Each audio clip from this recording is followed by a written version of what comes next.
During the early Cretaceous, the continent we now know as North America looked nothing like the compact landmass that occupies the Western Hemisphere today. Tectonic plates were in full motion, global seas reached unusually high levels, and the atmosphere retained more heat than in almost any other period of the Mesozoic. What emerged from this geological combination was one of the most extraordinary inland oceans in the planet's history, the Western Interior Seaway, also known simply as the Seaway, a sea that would divide North America into two land masses isolated from each other for millions of years. The story of this sea begins with the movement of the Farallon oceanic plate beneath the North American plate.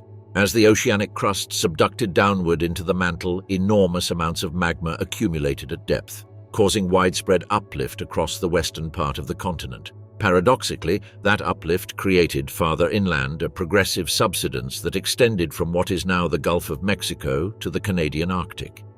It was a slow sinking, almost imperceptible but sustained over millions of years.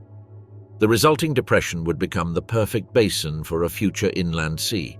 Meanwhile, global sea level was rising due to increased volcanic activity along the mid-ocean ridges.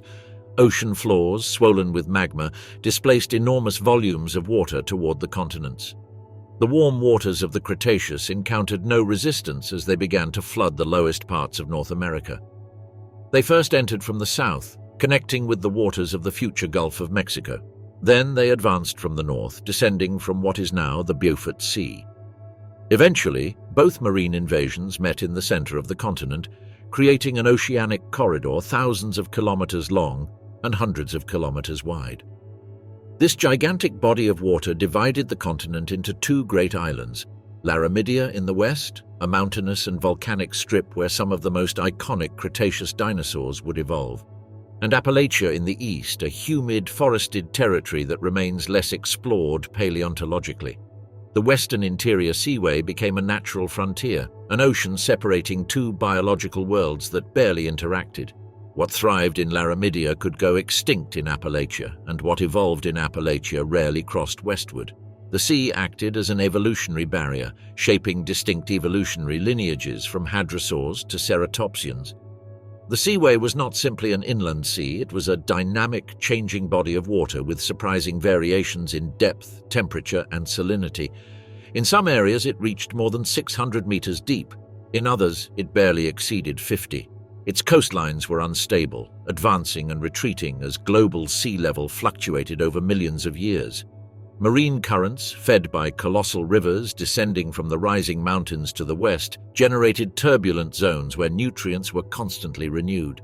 This continuous movement fueled an ecosystem teeming with life: plankton, bony fish, primitive sharks, giant marine turtles, huge winged seabirds, and above all, the great marine reptiles that would dominate the Seaway during its peak. Geology reveals that the waters of the Seaway were at times so nutrient-rich that they triggered episodes of anoxia, events in which deep waters were completely deprived of oxygen. During these periods, any organism that sank to the bottom was preserved with extraordinary precision. Extremely fine sediments, almost microscopic marine dust, covered the bodies before they could decompose. Thanks to this, today there exist fossils of fish, turtles, and marine reptiles that preserve everything from cartilage to organic traces of skin. Each anoxic layer is a frozen chapter of that ancient inland sea. To the west, the rising Rocky Mountains were just beginning to form. Their early uplift fed a network of rivers and muddy deltas that emptied directly into the Seaway. These deltas, particularly those in what is now Utah and Wyoming, became true sediment factories. The remains of animals that lived or died in coastal areas were carried by currents and deposited on the seafloor. The mud's texture was so fine that the fossils preserved their show exceptional detail, from impressions of scales to marks left by the initial stages of decomposition before the carcass was sealed forever. In the north, the Seaway connected with cold waters from the Arctic, generating a strange mixture of warm and cold currents that, in some periods, profoundly altered species distribution. Here, giant cephalopods, enormous ammonites, and predatory fish prospered, species found today only in the Cretaceous strata of central Canada. The interaction of the two currents, one warm and one cold, produced areas of extreme abundance, equivalent to modern upwellings that concentrate life in today's oceans. The coastal landscape of the Seaway changed constantly. During periods of maximum flooding, the sea reached a width comparable to the modern Mediterranean. But during regressions, when sea level dropped, vast muddy plains emerged and were quickly colonized by Cretaceous vegetation, conifers, cycads, and humid forests of primitive angiosperms. On those shores lived dinosaurs that once walked just a few kilometers from the habitat of mosasaurs, without suspecting that the sea before them would be responsible for their isolation and independent evolution. The waters of the Seaway played a crucial role in the continent's climatic stability. They functioned as a gigantic thermal regulator. During extremely warm Cretaceous summers, the Seaway moderated coastal temperatures and distributed moisture inland. During the mild winters, it retained heat and prevented the continental climate from becoming more extreme. For many ecosystems, this inland sea was a constant source of climatic balance, a natural buffer that favored the explosion of biological diversity. Modern paleontologists have reconstructed the birth of the Seaway thanks to a mosaic of marine sediments, scattered fossils, and isotopic records revealing changes in salinity and temperature. Very few environments in Earth's history offered such perfect fossilization conditions. Each sedimentary layer is a silent testimony to a world lost beneath the waters.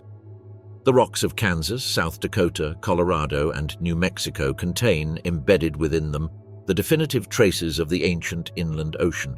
Sometimes a single section of rock can show, within just a few vertical meters, hundreds of thousands of years of marine and geological history. In time, the Seaway reached its maximum expansion during the Cenomanian-Turonian, about 94 million years ago. It was a vibrant inland ocean, full of lethal predators, giant creatures, and complex food webs that stretched from the surface down to abyssal waters. In those dark, silent, nearly oxygen-free depths, some of the most spectacular fossils ever discovered were being prepared. And with each fossil found, a little more is revealed about that era when North America was split in two by an inland sea that rivaled the extent of some modern oceans. Mosasaurs, the absolute rulers of the Seaway. These marine reptiles, distant descendants of terrestrial lizards, emerged relatively late in the Cretaceous, but in just a few million years they became the undisputed masters of the oceans. Their rise coincided with the gradual disappearance of other major marine predators, such as pliosaurs, leaving an ecological void that mosasaurs exploited with devastating efficiency. The origin of these reptiles can be traced to small semi-aquatic lizards of the early Cretaceous. They were agile creatures adapted to riverine and coastal ecosystems, and some of them gradually began spending more time in the water than on land. Over time, their limbs transformed into flippers and their bodies elongated, developing propulsive musculature that allowed them to move with surprising speed. This anatomical change marked the transition to the first true mosasaurs, still small creatures but already fully marine. From that point on, evolution accelerated. Mosasaurs showed exceptional evolutionary adaptability.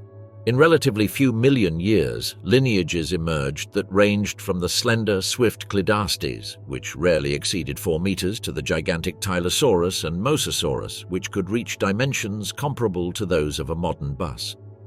The Seaway became their evolutionary laboratory, an ecosystem that offered abundant food and few real competitors. Each species found its own ecological niche, allowing several to coexist without cannibalizing their main resources. The most distinctive trait of mosasaurs was their locomotor system. Unlike plesiosaurs, which relied on coordinated movements of their flippers to generate thrust, mosasaurs used almost their entire bodies as a propulsion tool. The flexible torso undulated in a manner similar to modern sharks, while the tail, equipped with a powerful vertical fluke, provided explosive acceleration. This form of movement allowed them to execute surprise attacks with unexpected speed, making them highly effective ambush predators. Their cranial anatomy was also an evolutionary marvel. Mosasaurs possessed jaws capable of opening to extraordinary widths thanks to extremely flexible joints, a feature they shared with modern snakes. This structure allowed them to swallow relatively large prey, even those that seemed to exceed the normal diameter of their throats. Their teeth were angled backward, designed to catch and hold prey without allowing it to escape. Once an animal was between their jaws, there was no turning back. Feeding behavior in mosasaurs varied by species. Clydastes patrolled surface waters in search of small fish, cephalopods, and swift prey, acting as ecological equivalents of modern dolphins. In contrast, medium-sized Platycarpus appeared to inhabit deeper waters, pursuing entire schools of bony fish and juvenile giant squids. But the true titans of the Seaway, Tylosaurus and Mosasaurus, preferred much larger prey: sea turtles, seabirds resting on the surface, juvenile plesiosaurs, and even other mosasaurs. In addition to their efficiency as predators, mosasaurs possessed a surprisingly active metabolism. Some studies suggest they may have been partially endothermic, capable of maintaining a body temperature higher than that of the surrounding water. This gave them a substantial advantage in speed and endurance, especially in such a vast and varied sea as the Western Interior Seaway. They could travel long distances in search of food, colonize coastal areas during periods of abundance, and return to the open ocean when competition increased. Another notable trait was their sensory capability. Neurosensory canals in their skulls indicate that they could detect low-frequency vibrations and movements in the water, very similar to modern sharks. This ability allowed them to locate prey even in turbid waters or during the night. In an ecosystem dominated by hunters, this sensory sensitivity meant the difference between surviving or becoming food for a larger rival.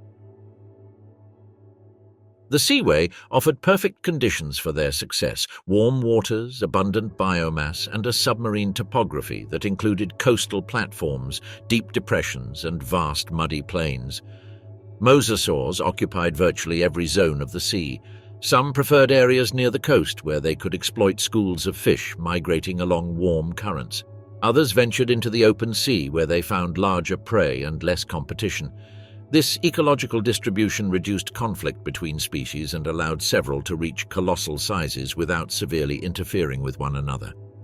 Exceptionally well-preserved fossils found in Kansas, Texas, and South Dakota show impressive details of their internal anatomy.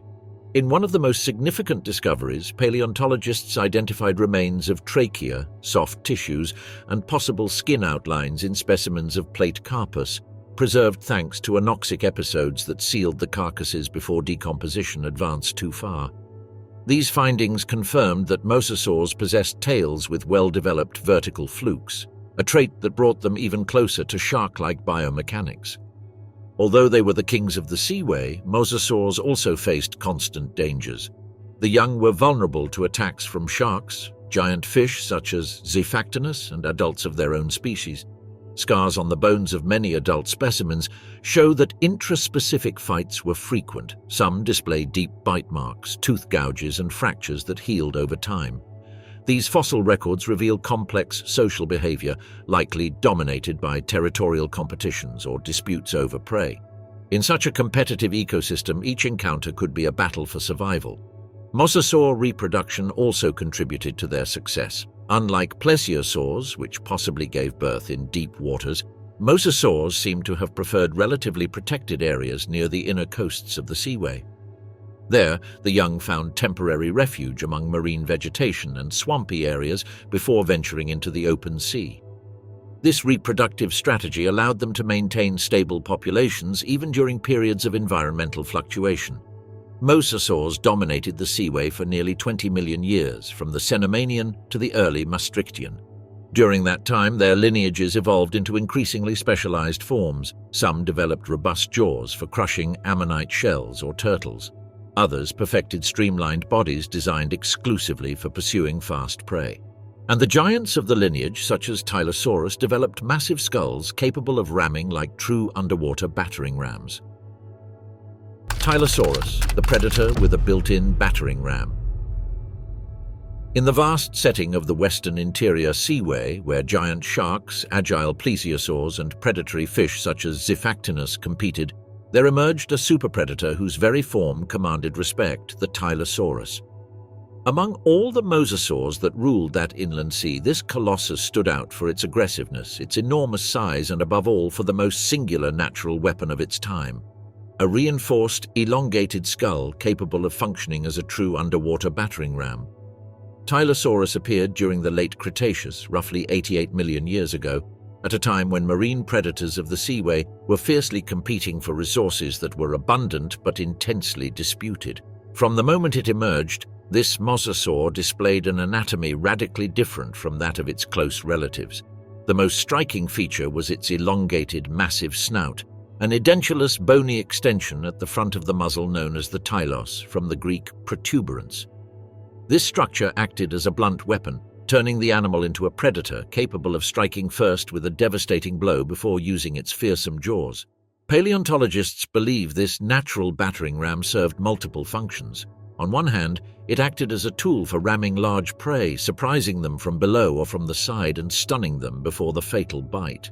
On the other hand, it may also have played a role in territorial confrontations with other mosasaurs, enabling Tylosaurus to inflict lethal damage on rivals of similar size.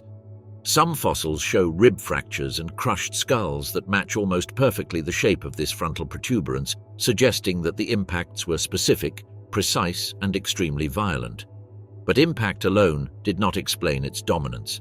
The rest of its anatomy was built for speed, power, and endurance. Tylosaurus reached lengths between 12 and 14 meters, and some fragmentary remains suggest the possibility of even larger individuals. Its body was more streamlined than that of other giant mosasaurs, with well-developed musculature that allowed lightning-fast charges. The tail, topped with a well-developed vertical fluke, generated powerful thrust capable of propelling it at surprising speeds for a Cretaceous marine reptile. Its skull, in addition to bearing the frontal bony projection, housed jaws equipped with more than 100 sharp, slightly backward curving teeth. Each tooth was designed to pierce and hold, not to slice delicately. Once it bit, prey became wedged between these natural hooks, with no chance of escape. Its jaw muscles were so powerful that they could tear flesh and crush bone with ease. A single bite could be enough to kill or incapacitate large prey. Tylosaurus displayed opportunistic yet fiercely efficient predatory behavior.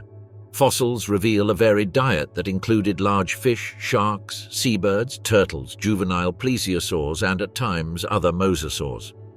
A famous find from Kansas showed remains of Hesperornis, a Cretaceous seabird, inside the fossilized stomach of a Tylosaurus, along with fish vertebrae and bone fragments belonging to an unidentified prey. This predatory omnivory shows that Tylosaurus exploited any available opportunity, whether the prey was alive or dead. One of the most intriguing behaviors inferred from fossil remains is its apparent tendency to lunge at prey from below. Its frontal ram likely functioned in a manner similar to the modern behavior of orcas when they strike large prey to stun them before devouring them. This parallel not only suggests relatively complex behavior, but also a hunting strategy that combined brute force with significant precision. Tylosaurus was not merely large, it was intelligent in the way it applied its strength. The placement of its eyes also provided advantages. They were located on the sides of the skull, allowing wide peripheral vision, crucial for detecting prey in a three-dimensional environment like the Seaway. Its senses were likely fine-tuned to perceive vibrations in the water, enabling it to anticipate the movements of hidden prey in turbid waters, or even at moderate depths where light was scarce. This sensory acuity made it an effective hunter under almost any lighting conditions. Despite its gigantic size, there were times when Tylosaurus preferred to hunt in relatively shallow waters. This allowed it to exploit seasonal migrations of fish, turtles, and seabirds that moved into coastal areas to feed or reproduce. During these periods, Tylosaurus patrolled the muddy coasts and littoral platforms of the Seaway, using surprise as its main advantage. Charges against schools of fish were so violent that some individuals may have been temporarily stunned by the impact, a consequence that seemingly did not concern them. Its aggressiveness was not limited to hunting. Evidence of intraspecific conflict suggests that it fought with other mosasaurs of its own species or of rival species. Tooth marks on vertebrae, healed rib fractures, and punctures in cranial bones indicate that these animals may have engaged in competitive rituals, whether for food, territory, or mates. In this context, the frontal protuberance of Tylosaurus must have been a deterrent weapon and, when necessary, an instrument of destruction. Tylosaurus, however, was not invincible. Although it dominated most of the Seaway, it was not entirely free from danger. Giant sharks, such as Cretoxyrhina, nicknamed the Great White of the Cretaceous, could attack juvenile Tylosaurus if the opportunity arose. Additionally, newborns were extremely vulnerable, and many never reached maturity due to the relentless competition of the ecosystem. Life in the Seaway was a constant cycle of predation, even for the undisputed king of the sea. Beyond its physical prowess, Tylosaurus stands out because of its abundance in the fossil record of Central North America. The limestone layers of Kansas reveal a continuous history of these giants, indicating that the Seaway was their primary territory and that they thrived there for millions of years. Fine sediments and anoxic conditions in certain layers preserved specimens with exceptional detail, from jaw structures to skin fragments showing scale patterns. Recent anatomical studies show that Tylosaurus likely possessed extremely efficient lungs capable of storing large volumes of air, allowing it to dive for long periods without needing frequent surfacing. This capacity gave it the freedom to hunt in deep zones where other surface-dependent creatures could not follow it for long. In the depths, Tylosaurus moved like a ghost, invisible until it launched an attack out of the darkness. The reproductive behavior of Tylosaurus remains the subject of debate, but parallels with other mosasaurs suggest that it probably gave birth in calmer, protected waters. It is possible that nursery areas existed along the Seaway's coasts, where juveniles found temporary refuge before venturing into the open sea. There, in shallow waters, they learned their first hunting movements before becoming elite predators. Mosasaurus, the ultimate apex predator. In the darkest heart of the western interior sea, where deep waters remained in twilight even during the brightest days of the Cretaceous, ruled a creature whose mere presence altered the balance of the ecosystem. The Mosasaurus, the largest and most powerful of all mosasaurs, emerged as the culmination of nearly 30 million years of predatory evolution. It was the ultimate apex predator, an animal built to dominate through brute force, acute senses, and a jaw that rivaled that of the greatest marine crocodiles of the modern world. The Mosasaurus appeared on the scene during the Maastrichtian in the final chapters of the Cretaceous.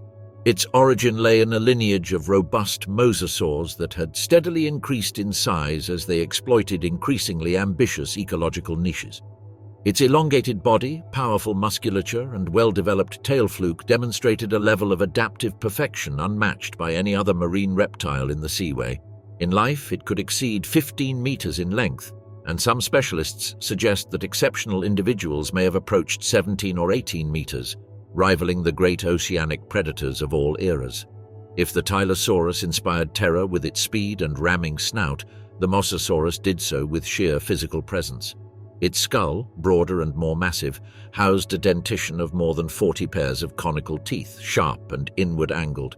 Each tooth was a deadly trap designed to pierce thick flesh, crush bone, and lock prey into an inescapable grip.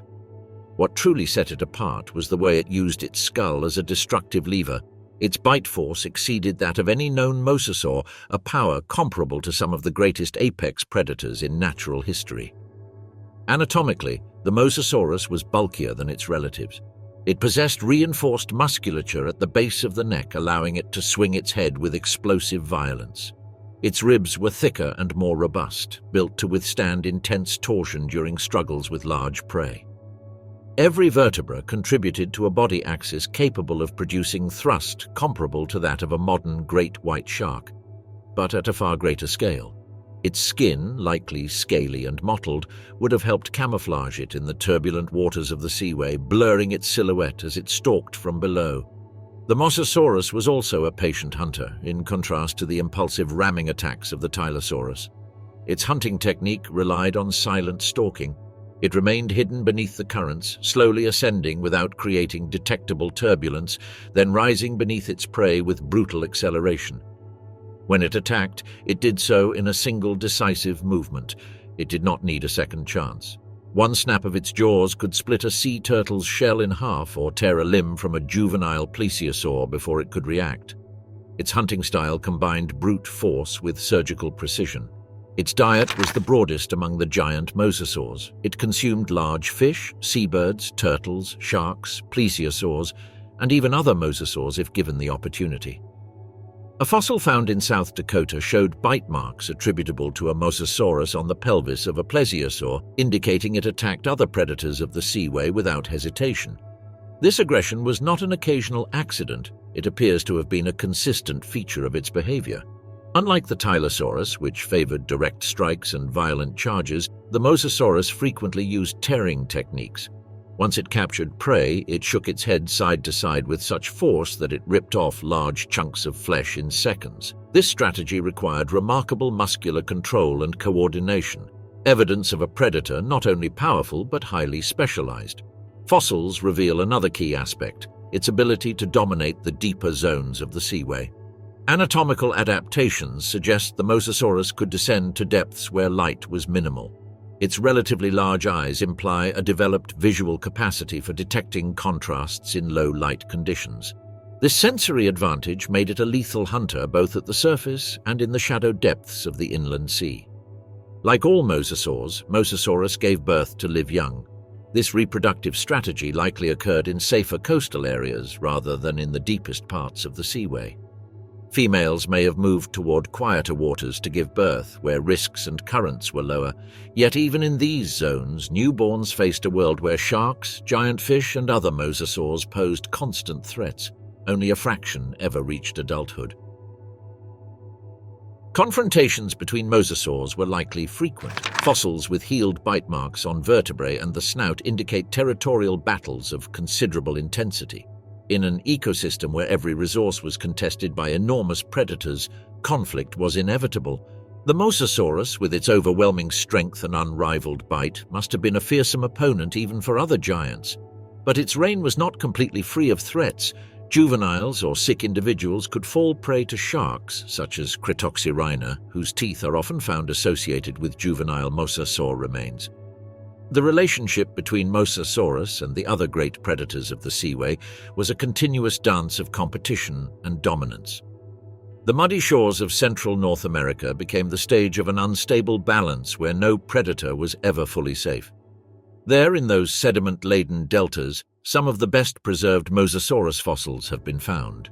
In certain layers, even impressions of the skin outline can be distinguished, revealing tiny scales arranged in regular patterns. These discoveries, preserved thanks to anoxic episodes, provide a direct window into the biology of the superpredator. The biomechanics of Mosasaurus remain a constant subject of research. Digital models show that with a single tail stroke, it could generate thrust capable of moving thousands of liters of water, creating turbulent wakes that propelled it forward with a speed comparable to a modern shark.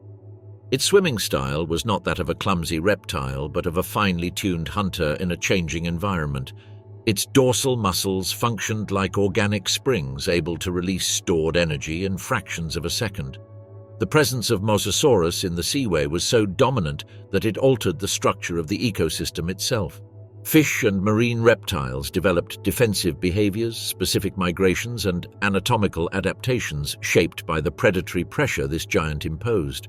The Mosasaurus was not merely another predator, it was an ecological force, an evolutionary engine capable of shaping the trajectory of entire species. Toward the end of the Cretaceous, as the waters of the Seaway began to recede due to tectonic shifts and global sea level decline, Mosasaurus continued to dominate the remaining habitats. Its fossils appear even in regions where the inland sea had already started to fragment.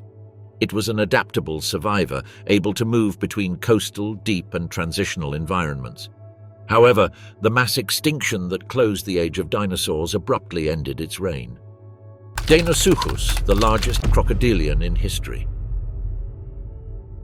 In the swampy margins of the western interior Seaway, where rivers from the west emptied into the warm waters of the inland ocean, lurked a creature so fearsome that even juvenile mosasaurs avoided getting too close to its territory. Deinosuchus, whose name means terrible crocodile, dominated the estuaries, lagoons, and muddy coasts of the late Cretaceous. It was the largest crocodilian that ever existed in North America, a predator that combined the crushing strength of a prehistoric reptile with an unprecedented ambush strategy. Deinosuchus appeared approximately 82 million years ago during the Campanian. Its lineage was related to primitive alligatoroids, but its proportions would turn it into an exceptional giant. Fossil remains found in Texas, Montana, and Utah indicate that this crocodilian could exceed 10 meters in length and reach an estimated weight of between 5 and 8 tons. Some fragments even suggest larger individuals capable of rivaling the marine colossi that roamed the Seaway.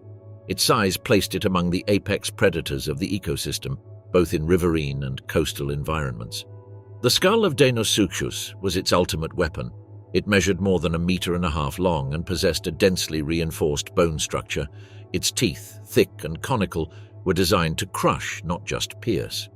Each bite released such intense pressure that modern biomechanical studies suggest it would have far surpassed the forces recorded in any living crocodile. It could pulverize dinosaur bones, the shells of giant turtles, and possibly the skulls of marine reptiles that ventured too close to its ambush zone. Deinosuchus's hunting strategy was as lethal as it was efficient. Unlike mosasaurs, which actively attacked in open water, this giant preferred calculated stillness. It lay partially submerged, with only its eyes and nostrils visible, waiting for an unsuspecting prey to approach the riverbank or swim above its domain. When the right moment came, it launched a sudden attack, erupting with a burst of force that destabilized the victim and dragged it underwater to apply the death roll, the violent spinning maneuver that tore off limbs and fractured bones. Fossil records reveal that Deinosuchus hunted a surprisingly wide variety of prey. In Seaway sediments, bones of ceratopsids with tooth marks attributable to this crocodilian have been found, as well as hadrosaur remains showing fractures caused by extremely powerful bites. Crushed shells of giant turtles have also been discovered, shattered with a force that no other known North American Cretaceous animal could have exerted. These findings indicate that Deinosuchus did not limit itself to small or medium-sized prey. It attacked large herbivorous dinosaurs that approached to drink or cross flooded areas. One of the most fascinating questions is whether Deinosuchus ever confronted the mosasaurs that inhabited the Seaway. Although the size and power of Deinosuchus made it a potential rival, interaction between these predators would have been limited and circumstantial. However, some fragmentary remains of juvenile mosasaurs with bite marks compatible with Deinosuchus' teeth suggest that, when given the opportunity, this crocodilian did not hesitate to attack young marine predators. In such encounters, Deinosuchus had the advantage of surprise. Its attack was a vertical upward strike, unexpected for any marine reptile swimming near the surface in shallow waters. Its preferred habitat consisted of estuaries and river mouths, areas where fresh water and salt water mixed. These environments were rich in nutrients, flooded forests and coastal vegetation, attracting terrestrial herbivores and marine reptiles alike. The combination of deep mudflats and murky waters made Deinosuchus an almost invisible hunter, a master of stealth whose natural camouflage allowed it to ambush without being detected. Even large marine predators avoided waters where the bottom became too dark or where aquatic vegetation blocked visibility. Instinctively, they knew that a different kind of hunter ruled there. Its massive body concealed impressive musculature. The cervical and thoracic vertebrae, reinforced with bony ridges, allowed Deinosuchus to thrust its skull forward with devastating force. Its limbs, short but robust, provided a firm grip on muddy bottoms, facilitating the rapid spins needed to bring down its prey. It was a predator that took advantage of the physics of its environment. Every movement was designed to maximize power without wasting unnecessary energy. What is most fascinating about Deinosuchus is the way it coexisted with terrestrial dinosaurs and the marine giants of the Seaway. It was an amphibious predator in the most literal sense. It hunted on land and in water with equal effectiveness. Hadrosaurs and ceratopsids had to cross swamps or high tide zones to reach their feeding grounds, and in those areas Deinosuchus lurked, invisible beneath the surface. For mosasaurs, the danger came when they ventured into shallower waters while chasing fish or seeking rest. An attack could erupt from below without warning. Exceptionally well-preserved fossils reveal important details of its life history. Some bones show growth lines similar to those of modern crocodilians, indicating that Deinosuchus may have lived for several decades, perhaps even more than 80 years. Such a lifespan allowed adults to reach truly colossal sizes. The young, in contrast, were small and vulnerable, spending their first years hidden in inland rivers, far from the areas dominated by the great predators of the Seaway. Over time, they migrated toward coastal zones, where they gradually integrated into the ecosystem of the inland sea. Deinosuchus was also an ecological architect. Its presence influenced migration patterns of dinosaurs and marine reptiles. Terrestrial herbivores altered their routes to avoid crossing certain bodies of water, while juvenile mosasaurs instinctively avoided estuarine areas. The mere possibility of an attack from Deinosuchus was enough to shape behaviors and survival strategies. Its extinction remains a subject of debate. As the Seaway began to retreat during the Maastrichtian, Deinosuchus's habitats fragmented. Estuarine areas shrank, swamps disappeared, and water currents changed direction. For such a large and specialized animal, these changes were devastating. Nevertheless, fossils show that it persisted until the final millions of years of the Cretaceous, coexisting with giant mosasaurs and with the last dinosaurs before the meteorite impact. The realm of the giant squids of the Cretaceous. While mosasaurs ruled the open waters of the Seaway and Deinosuchus lurked along the riverbanks, another lineage of creatures wove its domain in the middle and deep zones of the ancient inland sea. They were the giant cephalopods, represented by two of the most impressive invertebrates of the Cretaceous, Tusateuthis and Encoteuthis. Although they did not reach the colossal size of the mosasaurs, these prehistoric squids possessed decisive biological weapons, cunning intelligence, powerful tentacles, and the ability to hunt in spaces where the large reptiles could not maneuver easily. The western interior seaway offered perfect conditions for their development. The warm waters, saturated with nutrients from western rivers, fed enormous populations of fish, ammonites, and other organisms that formed the basis of their diet. The deeper zones, where light faded almost completely, favored the presence of hunters that relied on stealth and calculated ambushes. There, in that dim and silent world, the giant squids of the Cretaceous thrived. Tusateuthis, one of the most emblematic species, reached estimated lengths between 6 and 11 meters when considering its extended tentacles. Its body did not retain the typical rigid shell of ammonites. Instead, it possessed a gladius, an internal blade similar to that of modern squids, which provided enough structure and rigidity for rapid movement. The lack of an external shell made it far more agile, ideal for executing evasive maneuvers or attacking from the darkness. Its close relative, Encoteuthis, had comparable dimensions and a likely similar lifestyle. Both cephalopods shared a fundamental trait. They were highly intelligent creatures compared to many of the animals that inhabited the Seaway. Although fossils cannot directly reveal their cognitive capacities, comparison with modern squids allows us to infer that they possessed relatively large brains, complex nervous systems, and extraordinary muscular coordination. The hunting techniques of these Cretaceous giants varied depending on size and environment.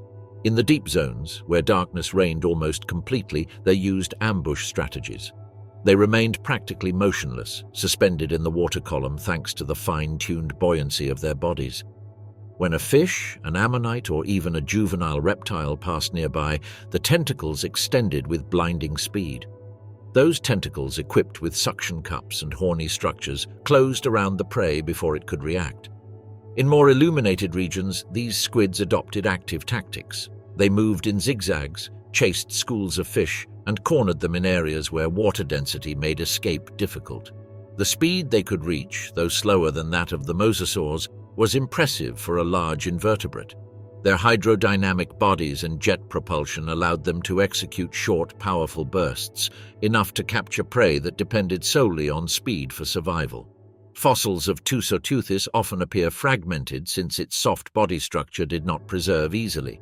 However, gladius remains and tentacle marks on ammonites and bony fish offer clear evidence of their dominant presence. In some seaway deposits, ammonites have been found with perforation patterns that match attacks from these cephalopods. These findings indicate that they were not mere scavengers but active predators capable of confronting even prey with resistant shells. One of the most fascinating aspects of the behavior of the giant Cretaceous squids is their possible interaction with mosasaurs. In deep zones where the large reptiles could not maneuver easily due to their size and oxygen sensitivity, the squids likely dominated completely. Encoteuthis and Tusateuthis may have used these areas as strategic refuges. From there, they emerged to hunt and then quickly retreated to depths where mosasaurs avoided venturing. This contrast in habitats must have generated occasional conflicts. Some mosasaur fossils show marks on the bones that could be interpreted as injuries caused by tentacles armed with horny hooks. Although these encounters were probably not lethal for adult reptiles, they reveal that even the dominant predators of the Seaway could be attacked from the darkness by much smaller but surprisingly dangerous creatures. The giant squids also played an essential role in maintaining the ecological balance of the Seaway. They were part of a food web that connected the surface and deep levels of the inland ocean. While mosasaurs hunted at the surface and in intermediate waters, the squids functioned as key predators in zones less accessible to them. This spatial division helped maintain ecosystem stability and ensured that no species could completely monopolize marine resources. The reproduction of these cephalopods remains a mystery. If they followed patterns similar to those of their modern relatives, it is possible that they laid eggs in clusters attached to structures on the seafloor. Another possibility is that they spawned in mass, releasing thousands of eggs into deeper waters where predation risk was lower. The hatchlings, tiny compared to adults, must have been particularly vulnerable to sharks, large fish, and other predators. One of the challenges paleontologists face when studying Tusoteuthis and Encurteuthis is the poor preservation of their soft bodies. However, the Seaway had a crucial advantage: anoxic layers that prevented the rapid decomposition of non-skeletal organisms. In some sites, fossil molds of soft tissues reveal outlines of tentacles and internal structures, an exceptional occurrence in the cephalopod fossil record. These discoveries allow for more accurate reconstructions of the anatomy of these giants and offer clues about their behavior. The relationship between giant squids and ammonites was particularly intense. Although ammonites possessed resistant shells, these were not always enough to repel coordinated attacks. Radial marks on certain shells suggest that the squids could grasp them with their tentacles and spin them violently to fracture them. This technique would have allowed access to the soft inner body with surprising efficiency. Parapuzosia, the largest ammonite that ever existed. In the depths of the western interior Seaway, where light barely managed to filter through and the sediments formed a quiet landscape, lived a creature that, despite lacking fangs, giant tentacles, or fearsome jaws, impressed by the majesty of its size. Parapuzosia, the largest known ammonite, represented the evolutionary culmination of a lineage that had dominated the oceans for more than 300 million years. Its immense spiral shell, which in some cases exceeded 3 meters in diameter, made it an unmistakable presence in that late Cretaceous inland sea. Ammonites were cephalopods distantly related to modern squids and octopuses, but their lifestyle was radically different. Unlike these modern counterparts, ammonites possessed an external shell divided into internal chambers. These chambers were essential. The animal could fill or empty them with gas to control its buoyancy, ascending or descending through the water column with surprising speed and precision.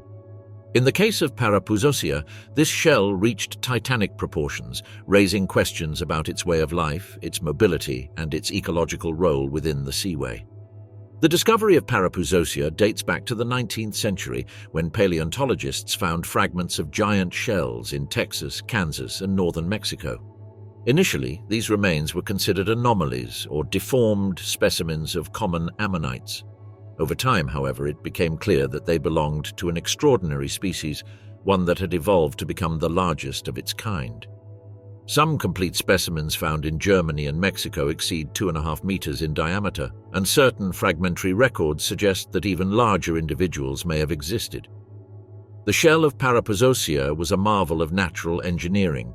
Its flat coil, divided into carefully sealed chambers, allowed the animal to maintain a perfect balance between buoyancy and stability. Each new chamber added during its growth required a massive investment of mineral resources, particularly calcium carbonate. The building process was slow, precise, and continuous. Parapuzosia expanded its shell throughout its entire life, generating wavy patterns on its outer surface that today help paleontologists identify the species. The size of this creature has sparked intense debate regarding its lifestyle. Some researchers argue that Parapuzosia was relatively slow, a gentle giant that drifted along the Seaway currents, feeding on plankton, small crustaceans, and tiny fish. Others propose that despite its size, it could execute quick movements for short periods, using a well-developed internal musculature to expel water through a siphon, much like modern cephalopods. However, any sustained acceleration would have been difficult for an animal with such a heavy and voluminous shell. One of the most fascinating questions about Parapuzosia concerns its position in the food chain. Its gigantic size may have protected it from many predators. Young mosasaurs might have attacked smaller individuals, but a fully grown adult represented a challenge even for the Seaway's top predators. Nevertheless, some fossil shells show bite marks possibly attributable to mosasaurs or sharks such as Squalicorax, indicating that even giants could be attacked under the right circumstances. The shells of Parapuzosia also provide clues about the environment in which they lived. The growth patterns recorded in their internal chambers allow scientists to reconstruct fluctuations in temperature, salinity, and nutrient availability in the Seaway. Each line in the shell functions as a microscopic record of environmental changes, turning these giants into natural archives of Cretaceous climate. Isotopic studies conducted on specimens from Mexico have revealed marked seasonal variations, suggesting that Parapuzosia migrated vertically in search of optimal temperatures or abundant food. Juveniles, in contrast, must have been far more vulnerable. Small Parapuzosia individuals with shells barely larger than a human hand were favorite prey for predatory fish and cephalopods such as Deinosuchus. Many likely never reached adulthood, forcing the species to produce large numbers of offspring to maintain stable populations. Unlike modern cephalopods, which tend to have short lives, ammonites likely lived for several years, accumulating growth rings that can now be analyzed in the lab. The Seaway was an ideal environment for Parapuzosia. Its nutrient-rich waters favored the proliferation of plankton, the base of its diet. The fine sediments characteristic of deeper zones allowed their shells to be preserved with extraordinary precision, making this inland sea one of the best preserved deposits of giant ammonites in the world. In some areas, the shells appear almost intact, preserving details as fine as internal sutures, sinuous patterns that reveal the complex architecture of the shell. One of the most striking features of Parapuzosia was the way its size influenced the ecosystem. Its mere presence shaped predation patterns. Mosasaurs that fed on ammonites had to target juveniles or weakened specimens, creating evolutionary pressure on other species to grow faster or develop defensive mechanisms. In addition, once the animal died, its empty shell became a refuge for small fish, crustaceans, and other invertebrates. It is even possible that some small reptiles used these structures as temporary hiding places along the Seaway's shores. The colossal size of Parapuzosia also influenced its reproductive behavior. Although no direct evidence exists, many paleontologists speculate that these giant ammonites undertook massive migrations to specific areas of the Seaway, where they laid enormous quantities of eggs. These aggregations would have attracted predators such as sharks and mosasaurs for weeks, creating temporary dynamics of intense ecological interaction. Fossil remains of large concentrations of juvenile shells seem to support this idea. As the Seaway began to fragment in the final millions of years of the Cretaceous, Parapuzosia faced drastic environmental changes. The reduction of deep water areas, combined with fluctuations in water chemistry, likely affected its ability to build such enormous shells. Over time, its size may have decreased, and the deteriorating ecological conditions eventually contributed to its disappearance before the end of the period. Giant sharks of the Seaway. Among the marine giants of the western interior Seaway, 3 sharks dominated an intermediate ecological zone. They were not as large as the mosasaurs, nor as elusive as the giant cephalopods, but they exercised decisive control over fish, juvenile reptiles, and even other sharks. These creatures, Tylosaurus, Cretoxyrhina, and Squalicorax, represented very different evolutionary strategies within the same lethal environment. Together, they formed a formidable trio that defined the Seaway's predatory dynamics for more than 20 million years. The first, Tylosaurus, was perhaps the most surprising. Far from being a meat-eater, this colossal shark possessed a dentition specialized for crushing shells. Its broad, blunt, and perfectly aligned teeth formed a continuous surface, almost like a grinding plate designed to smash hard-shelled prey. Its diet included ammonites, bivalves, thick-shelled crustaceans, and possibly small turtles. Its size, estimated between 7 and 10 meters, made it a relatively peaceful giant within the Seaway, although its mere presence commanded respect among smaller predators. The anatomy of Tylosaurus remains partially mysterious, since its cartilaginous body was rarely preserved intact. However, the fossil sites of Kansas and Texas have revealed perfectly preserved dental batteries, allowing scientists to reconstruct its powerful crushing ability. Its jaws could exert enough force to break resistant shells that would have been inaccessible to most Seaway predators. Thanks to this, it occupied an almost exclusive niche, avoiding direct competition with mosasaurs and giant cephalopods. If Tylosaurus was a specialist, Cretoxyrina was the embodiment of the fast and lethal predatory shark. Known as the Great White of the Cretaceous, this shark reached lengths of up to 7 meters, and some fragmentary remains suggest even larger individuals. Its agile, streamlined body was built for speed.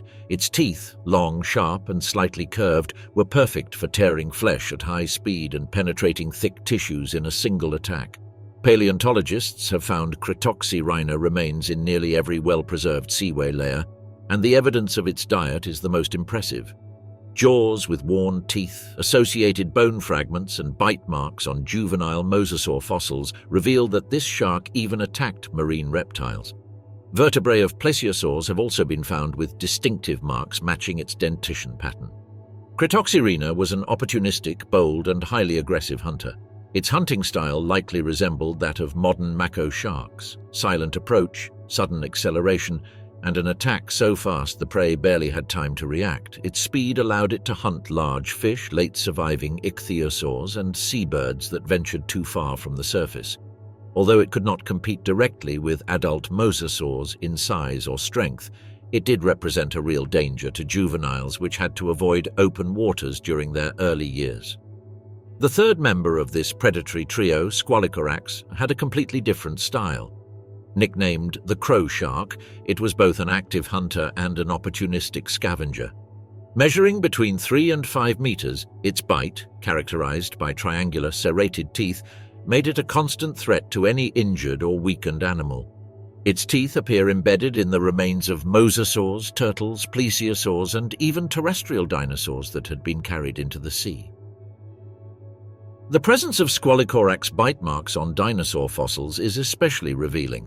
In several Seaway localities, hadrosaur bones have been found with shark bite marks, suggesting that these animals were attacked or devoured after falling into the inland waters. Although it probably did not attack live dinosaurs, Squalicorax took advantage of any opportunity to feed on carcasses drifting in the water. Its ability to detect the smell of decomposition made it a natural cleaner of the ecosystem, removing carrion that would otherwise have remained in the water for weeks. Despite being smaller than Cretoxyrina, Squalicorax possessed remarkable agility. Its flexible body allowed it to maneuver among schools of fish or the remains of dead animals. In some fossil sites, several individuals have been found around a single carcass, suggesting that they formed temporary aggregations when food was abundant. Although it is unknown whether they hunted in groups, it is clear that they could move quickly to areas where mass deaths occurred, such as sudden floods or coastal storms. The ecological role of these sharks was crucial. While mosasaurs dominated the top of the food chain, these 3 sharks occupied the level immediately below. Tylosaurus controlled hard-shelled invertebrates, preventing their populations from exploding uncontrollably. Cretoxyrina maintained the balance among large fish and juvenile marine reptiles, exerting predatory pressure on almost any creature that inhabited the open waters. And Squalicorax cleaned up the dead bodies, reducing bacterial proliferation and maintaining the ecosystem's health. Together, these sharks exerted a profound influence on the biological rhythm of the Seaway. When nutrient currents increased, their populations grew, intensifying competition and altering migration patterns. During periods of decline, they competed fiercely among themselves and with other predators. In some eras, Cretoxyrina populations skyrocketed, likely increasing pressure on young mosasaurs and large fish. In others, Tylosaurus populations flourished, taking advantage of the abundance of ammonites before the final Cretaceous collapse. The interaction between these sharks and the mosasaurs is especially revealing. Adult mosasaurs were rarely direct victims of sharks, but juveniles were constantly exposed. Some fossils show Squalicorax marks on newborn mosasaur bones, clear evidence that these sharks wasted no opportunity when they encountered vulnerable individuals.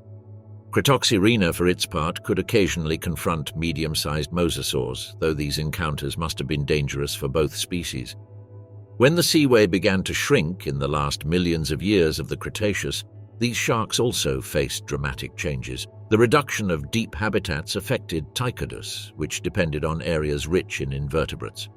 Cretoxyrhina, on the other hand, continued to thrive until almost the end of the Cretaceous, but its disappearance coincided with the loss of the migratory routes that had traditionally crossed the Seaway. Squalicorax, versatile and opportunistic, was one of the last to disappear, surviving until shortly before the mass extinction event.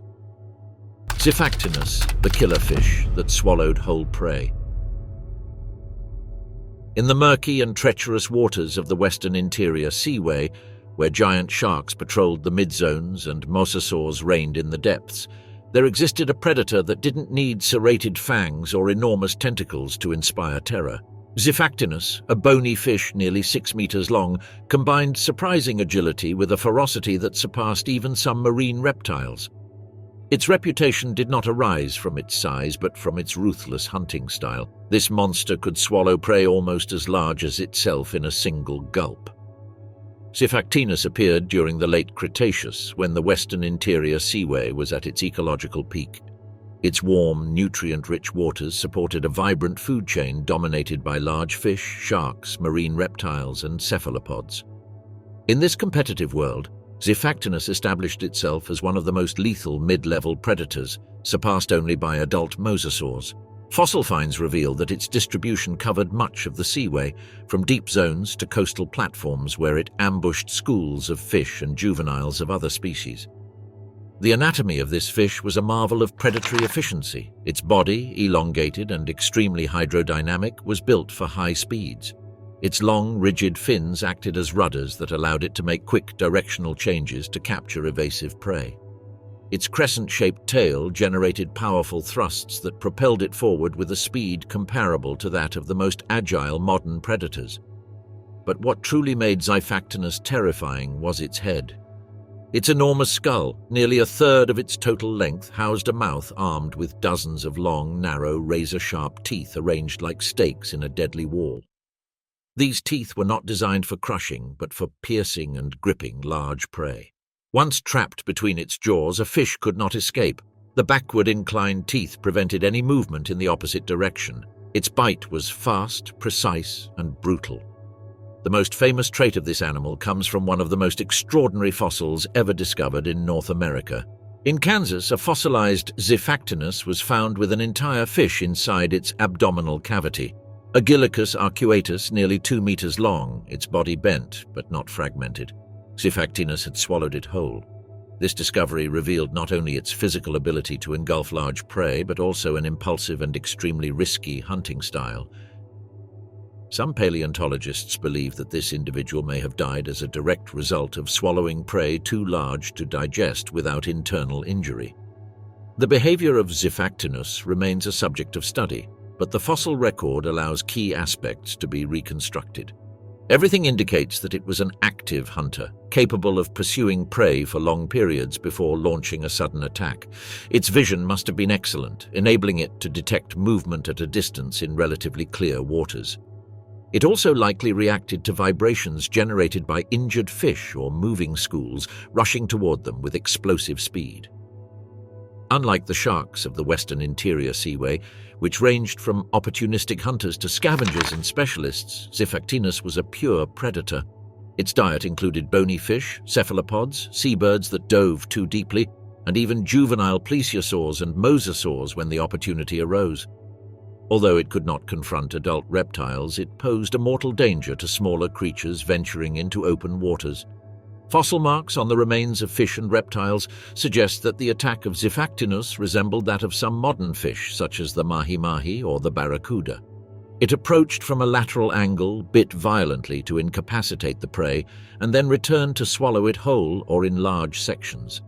Its teeth, although not very thick, were extremely sharp and capable of piercing even tough skin. The western interior Seaway offered conditions that greatly favored this type of predator. Schools of fish were abundant and migrated following the warm currents that flowed northward from the Gulf. Xiphactinus followed these migrations, traveling hundreds of kilometers along the Seaway. it had a cosmopolitan presence, from the southern United States to the Canadian regions where the sea became deeper and colder. Xiphactinus juveniles, though smaller, already displayed the same speed-oriented body plan. They were frequent prey for sharks such as squalicorax, but their agility compensated for their vulnerability. As they grew, they moved from feeding on small fish to increasingly large prey, eventually becoming nearly insatiable predators. It is likely that their rapid growth was an evolutionary strategy to escape the enormous predation pressure of the Seaway. Territorial behavior is also recorded in the fossil record. Some specimens show bite marks from their own species, suggesting violent confrontations between adult individuals. In an ecosystem saturated with predators, competition for food was fierce. These clashes may have occurred during hunts, when several Xiphactinus attacked a school of fish simultaneously, or during disputes for mates in breeding seasons. When the western interior seaway began to retreat during the Maastrichtian, the disappearance of deep zones directly affected this predator. Migratory routes fragmented and fish schools declined. Xiphactinus, dependent on large spaces and abundant prey, found itself increasingly cornered. Finally, its lineage disappeared shortly before the extinction event that ended the Cretaceous. Plesiosaurs, long-necked hunters. Beneath the waters of the western interior seaway, where colossal mosasaurs ruled the depths, giant sharks patrolled the mid-zones, and killer fish like Xiphactinus lurked in the gloom, there existed a lineage of predators whose appearance seemed to defy all predatory logic. These were the long-necked plesiosaurs, marine reptiles whose silhouette, broad body, 4 powerful flippers, and an incredibly elongated neck seemed more fitting for a fantastical world than for a real Cretaceous ecosystem. Yet this unique anatomy granted them an evolutionary advantage unmatched by any other predator in the inland sea. Plesiosaurs had appeared millions of years before the rise of the western interior seaway, but it was there that they reached some of the greatest diversity of their late history. These creatures did not compete directly with mosasaurs, they occupied an entirely different ecological niche. While the giant reptiles struck their prey with brute force, plesiosaurs employed a strategy of surgical precision, using their long neck as an unexpected and extraordinarily effective weapon. Their compact, fusiform body served as a stable center around which 4 broad flippers moved. Unlike mosasaurs, which propelled themselves by undulating their tails, plesiosaurs flew underwater. Their flippers acted like submarine wings, generating a flapping motion similar to that of modern sea turtles or even penguins. This swimming style allowed them to maneuver with millimetric precision through tight spaces, among schools of fish or near the reef-like structures of the seaway. But the most striking and debated feature was their neck. In some species, it contained more than 70 vertebrae, far more than any modern reptile or mammal. This neck was not just long but surprisingly flexible. Though it could not bend sharply, it could describe wide arcs to position itself around prey without requiring the entire body to move. In an environment filled with gigantic predators, this strategy allowed plesiosaurs to remain relatively concealed while extending their heads to strike. Biomechanical studies suggest that the neck functioned like an articulated arm emerging from the gloom of the water. The plesiosaur's body could remain static, reducing its silhouette to potential predators, while its head slowly advanced toward the selected prey. This technique was ideal for surprising small fish, cephalopods, crustaceans, and occasionally juveniles of other species. The mouth, though not particularly large, was equipped with long, thin teeth arranged like a cage designed to trap slippery prey. Several genera of long-necked plesiosaurs thrived in the western interior seaway, among them Elasmosaurus, a reptile that could reach 10 to 12 meters in total length, more than half of which corresponded to its neck. This giant was one of the most unusual hunters of the ecosystem. Its cervical vertebrae were so numerous and slender that, viewed individually, they looked like pieces of an impossible biological puzzle. Yet together they formed a light, flexible, functional structure. Elasmosaurus and its relatives fed mainly near the surface and in mid-water. There they pursued dense schools of small fish migrating with the warm currents of the inland sea. Their strategy consisted of approaching the school from below, hiding their bulky body, and then thrusting their neck into the mass of fish to snatch prey without alerting the entire group.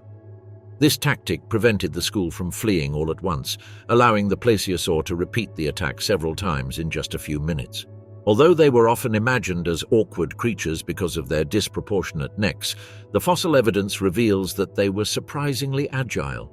Their flipper-like limbs worked in opposing pairs, generating continuous lift while their bodies maintained almost perfect hydrostatic balance. This locomotion style allowed them to execute sharp turns and rapid depth changes, especially useful for escaping predators like Mosasaurus or Critoxyrina. Interactions between plesiosaurs and mosasaurs were likely frequent. Mosasaurs, larger opportunistic predators, attacked juvenile plesiosaurs whenever possible. Adults, however, were difficult prey. Their broad bodies, reinforced by thick ribs and their ability to pivot abruptly, made frontal attacks challenging for a mosasaur. Some fossils show bite marks on plesiosaur necks and flippers, evidence of failed predation attempts. These scars reveal a world in which each encounter between the two species was a brief, explosive, and potentially lethal duel. Plesiosaur reproduction also stands out for its uniqueness. Unlike more basal marine reptiles that laid eggs on land, plesiosaurs were viviparous. This means they gave birth to fully formed young in the water, a fact confirmed by the discovery of a plesiosaur fossil with an embryo in its abdominal cavity. This finding revolutionized the understanding of their biology. Newborns entered the world already swimming and relying solely on their own agility to survive. Many must have fallen prey to sharks or large fish like Xiphactinus within their first hours of life. The social behavior of plesiosaurs remains an open question, but some researchers suggest they may have formed small groups, especially during breeding seasons. The concentration of juvenile fossils in certain areas of the western interior Seaway indicates that there were relatively protected nursery zones where predators were less abundant. These natural refuges, possibly near coastlines or in shallow waters, allowed young plesiosaurs to learn how to swim and hunt before venturing into more dangerous areas. Their anatomy also suggests some resistance to moderate environmental changes. When the inland sea experienced fluctuations in temperature or salinity, plesiosaurs could move to more suitable areas with relative ease. This mobility contributed to their success over millions of years, adapting to an ecosystem in constant flux. However, they also faced evolutionary disadvantages. Their long neck, though useful for hunting, was a vulnerability in combat. Lateral attacks from sharks like Squalicorax or bites from mosasaurs could sever the neck with surprising ease if the predator managed to catch it. This disadvantage forced plesiosaurs to rely on their agility to avoid being surrounded or cornered. The fossil remains of plesiosaurs from the western interior Seaway reveal a surprisingly rich record. In Kansas, Nebraska, and South Dakota, articulated skeletons preserving the complete shape of the neck and flippers allow detailed reconstructions of their biomechanics. The fine sediments of the inland sea were ideal for preserving these delicate structures, shielding them from the destructive action of strong currents and scavenging predators. The Great Extinction, the meteorite that destroyed the western interior Seaway. For millions of years, the western interior Seaway had been a vibrant world, filled with colossal predators, unique creatures, and complex ecosystems that seemed destined to endure. Mosasaurs, plesiosaurs, giant ammonites, titanic squids, swift sharks, and killerfish had built a fierce yet stable ecological balance. However, nothing in that sea, prepared for internal competition, could anticipate what would arrive from the sky, a cataclysm so vast that it would not only destroy the Seaway, but would reshape life on Earth forever. Approximately 66 million years ago, an asteroid between 10 and 12 kilometers in diameter struck what is now the Yucatan Peninsula. The collision released energy equivalent to several billion atomic bombs, unleashing immediate devastation within a radius of hundreds of kilometers. The first waves of destruction reached directly into the southern regions of the western interior Seaway. The shockwave vaporized rocks, boiled coastal waters, and generated a pulse of energy that propagated across the ocean like a destructive shadow. The impact of the asteroid triggered a megatsunami whose magnitude surpasses any event known in modern history. The waves, possibly reaching heights of more than 1,500 meters at the point of impact, advanced northward with unstoppable force. They traveled through the tropical waters of the Gulf and violently entered the western interior Seaway, sweeping away beaches, estuaries, and coastal forests. Any creature caught near the shores died instantly. Giant turtles, seabirds, plesiosaurs hunting near the surface, and young mosasaurs patrolling entire deltas were all swallowed by the wall of water. The physical destruction was only the beginning. What followed sealed the fate of nearly all species in the Seaway.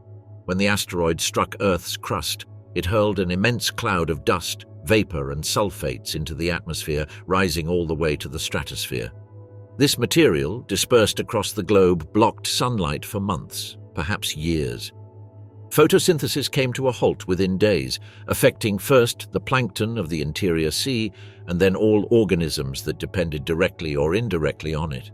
In an ecosystem so deeply tied to primary productivity, the interruption of sunlight was a fatal blow. In the increasingly dark waters of the western interior seaway, food chains began to collapse.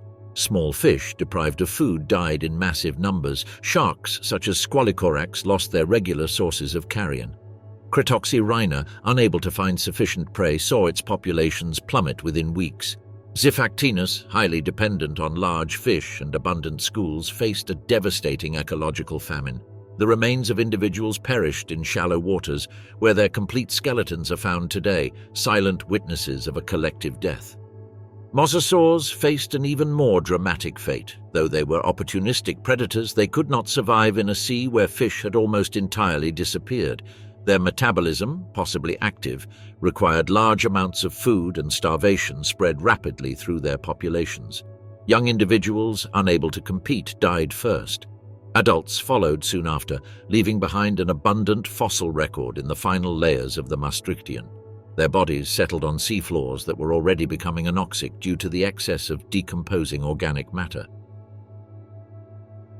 Giant ammonites like Parapuzosia were equally vulnerable. With the decline of marine productivity and the disruption of migratory cycles, these cephalopods could not withstand the lack of food. Their shells, which had dominated the Seaway's sediments for millions of years, became buried in the final strata of the Cretaceous, symbolically marking the end of a lineage that had survived multiple previous extinctions but could not overcome this one. Death also spread to the giant squids of the interior sea. Tusateuthis and Encurteuthis, dependent on active prey, vanished in a sea that had become stagnant, dark, and nutrient-poor. Fine sediments preserve the final traces of their gladii, fragmented or deformed, relics of a world that disappeared abruptly. Even the plesiosaurs, so agile and adaptable, succumbed to the destruction of their environment. Though their varied lifestyle might have allowed them to endure moderate changes, they could not withstand the complete collapse of the food web. Juveniles died first, adults held on a bit longer, likely feeding on whatever prey still stirred in the turbid waters, but the lack of effective reproduction led to their total extinction. The impact event also triggered a chemical phenomenon that sealed the fate of the western interior seaway, the sudden acidification of its waters. The enormous quantities of sulfates expelled into the atmosphere combined with rainfall to produce acidic dilutions that fell directly into the interior basin. This especially affected organisms with calcareous shells, from bivalves to foraminifera. Without these creatures, which formed the foundation of multiple food chains, the ecosystem lost its structural base. But even without the direct impact of the asteroid, the western interior seaway was already living its final days. For millions of years prior, sea level had been dropping due to global tectonic changes. The subduction of the Farallon Plate and the gradual uplift of the Rocky Mountains were slowly pushing the sea outward. In the last millions of years of the Cretaceous, the seaway fragmented into isolated arms, marine lakes, and scattered bays. The currents that had once supplied it with nutrients had weakened, and many regions were already shallow waters before the impact. The asteroid brutally accelerated this process, acting as the final blow to an ecosystem already in transition. In just a matter of months, the western interior seaway ceased to be the vibrant ocean that had divided North America for nearly 30 million years. Its waters withdrew, its creatures vanished, and the marine basins began to fill with sediments that, over time, would become prairies, forests, and inland plains. What remained of the seaway were rocks, fossils, and strata marked by the presence of iridium, a rare element in Earth's crust but abundant in meteorites. That thin layer, spread across the entire continent, marks the boundary between two eras, the end of the reign of giant reptiles and the beginning of the world we know today.